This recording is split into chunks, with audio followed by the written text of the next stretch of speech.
राधे राधे। जय श्री कृष्ण। यहाँ होता है मेरा सुबह। आज ही के दिन मेरे घर रुद्राभिषेक होने वाला है और मैं एक बार नहा चुकी हूँ सुबह में। और यहाँ पे थोड़ा सा नहाने के बाद मैं रेडी हो रही हूँ।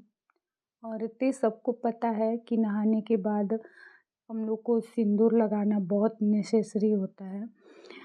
तो सिंदूर सबको पता ही होगा किस फिंगर से लगाया जाता है और कितने बार लगाया जाता है। मैं अपना बता दूं तो मैं रिंग फिंगर से सिंदूर लगाती हूँ और मैं 7 बार लगाती हूँ सिंदूर। हाँ, यहाँ मैंने बिंदी लगा लिया। मैं बिंदी बड़ा ही लगाना पसंद करती हूँ। मुझे नहीं पता कि औरों को कैसा लगता है मेरे में बड़ा बिंदी, बट मुझे देखने से लगता है कि मेरे में अच्छा ही बिंदी अच्छा लगता है, इसलिए मैं बड़ा ही बिंदी लगाती हूँ। और आप लोग को एक चीज़ और बता दूँ, छोटा बिंदी की अपेक्षा बड़ा बिंदी ही लगाना सही होता है। मैं बिंदी के बारे में एक वीडियो बनाऊंगी। यहाँ मैं एक कटोरी में हल्दी और गंगाजल ले रही हूँ। मैं इसको अपने मेन दरवाजे पे इसको मैं डालती हूँ हर सुबह। और मैं एक धूप भी जला के अपने मेन दरवाजे पे रखती हूँ। ये मेरा डेली का काम है।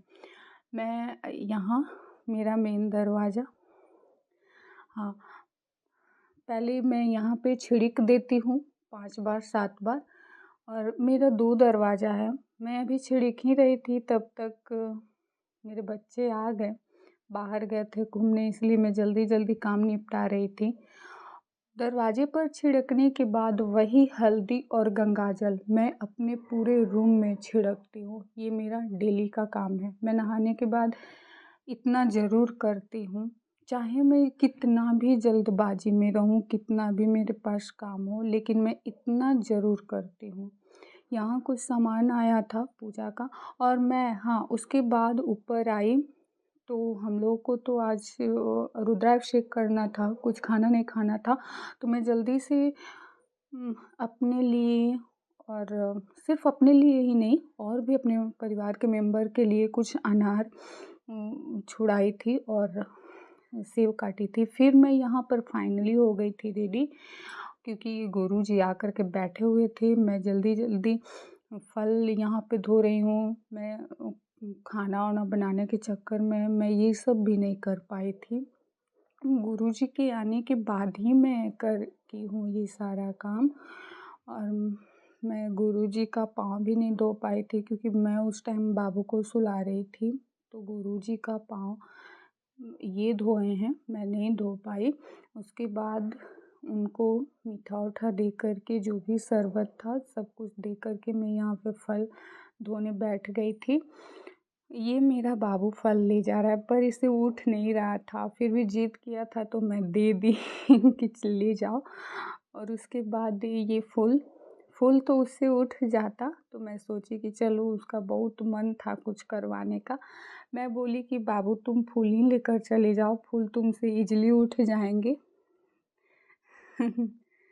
देखिए, ले गया। यहाँ पर दूब और सम्मी पत्ता, सम्मी पत्ता मैं सब कुछ धो रही थी। दूब, सम्मी पत्ता, बेल पत्र। सम्मी पत्ता ना धोने के बाद एक एक हटा लेना चाहिए, जबकि मैं नहीं हटा पाई थी। और बेलपत्र को अच्छे से धो करके जो भी कटा छटा बेलपत्र हो उसे हटा देना चाहिए। एक बात मैं और बताऊंगी, बेलपत्र का जो वो बड़ा बड़ा डंठल दिख रहा है ना, उसको भी हटा देना चाहिए। उसके बाद बेलपत्र पे राम राम लिख लेना चाहिए। यहाँ मैं धीरे धीरे करके सारा पूजा का सामग्री गृह ला करके रख दी थी। और यहाँ गुरुजी भी बैठ गए थे, मैं भी फाइनली आ कर के बैठ गई थी। पूजा अब यहाँ से स्टार्ट होता है। पहले तो पंडित जी हम लोगों को शुद्ध किए और जो हम लोग बैठे थे ना उसको भी शुद्ध करवाए थे। नीचे हम लोग के आसन के नीचे शुद्ध करवाए थे, फिर हम लोग को शुद्ध किए। उसके बाद तिलक लगाएं इनको भी, और मुझे भी। यहाँ पे बाल हटाने के लिए बोल रहे हैं पंडित जी, क्योंकि उनको टीका करने में दिक्कत हो रहा था। हाँ, मुझे बहुत अच्छा लगा टीका करवाते टाइम, क्योंकि मुझे बहुत अच्छा लगता है ऐसा टीका। और हमको लगता है कि ऐसा टीका लगाने के बाद कोई भी जेंट्स हो या लेडीज़ थोड़ा अच्छा दिखने लगती हैं।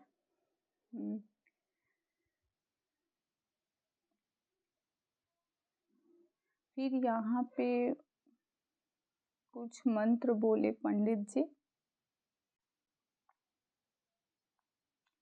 फूल और अक्षत लेने के लिए बोले हम लोगों को हाथ में, और एक पान का पत्ता रखवाएं।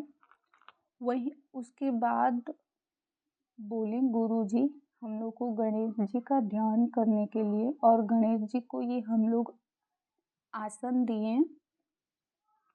तब तक मेरा बाबू जग गया।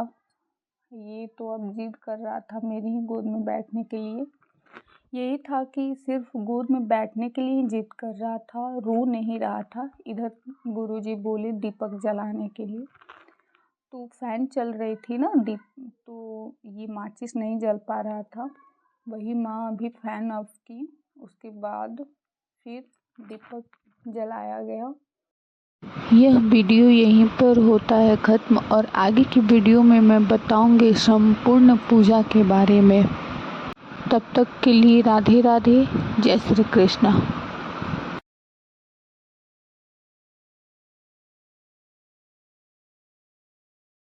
मंत्र पढ़ रहे थे।